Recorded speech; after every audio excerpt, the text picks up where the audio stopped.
Hello friends, good afternoon. তো আজ আমি দুপুরের লাঞ্চের জন্য বানিয়েছিলাম একটু টমেটো চাটনি। তো প্রথমে আমি সর্ষের তেলের মধ্যে পাঁচফোড়নটা দিয়ে তারপরে আমি টমেটো পিউরিটা ঢেলে দিলাম। তো তারপরে আমি এখানে কিশমিশ, খেজুর আর কাজু বাদাম নিয়েছি, এগুলো একে একে অ্যাড করব। এটা যখন মোটামুটি হয়ে আসবে তখন আমি এর মধ্যে চিনির রস অ্যাড করেছি। তো এবার ফুটতে শুরু করলে আমি প্রথমে এর মধ্যে দিয়ে দিব হলো কিশমিশ। তো তারপরে আমি এখানে ফুটতে আবার শুরু করলে এরপরে অ্যাড করব আমি হলো খেজুর। এই যে ঘন হয়ে আসলো, এবার আমি খেজুর অ্যাড করে দিলাম। তো তারপর আমি এটাকে আবার ফোটাতে থাকবো। তোমরা কে কী রান্না করছো দুপুরের লাঞ্চে একটু কমেন্ট করে জানিও।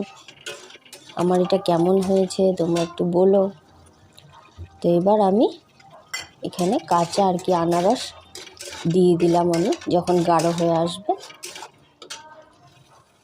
তো এটা হয়ে যাওয়ার পরে লাস্টে আমি দিয়ে দেব একটু কাজু বাদাম। এটা আমার কাঁচা কাঁচা খেতেই ভালো লাগে, তার জন্য আমি সবার লাস্টে দিয়ে দেব।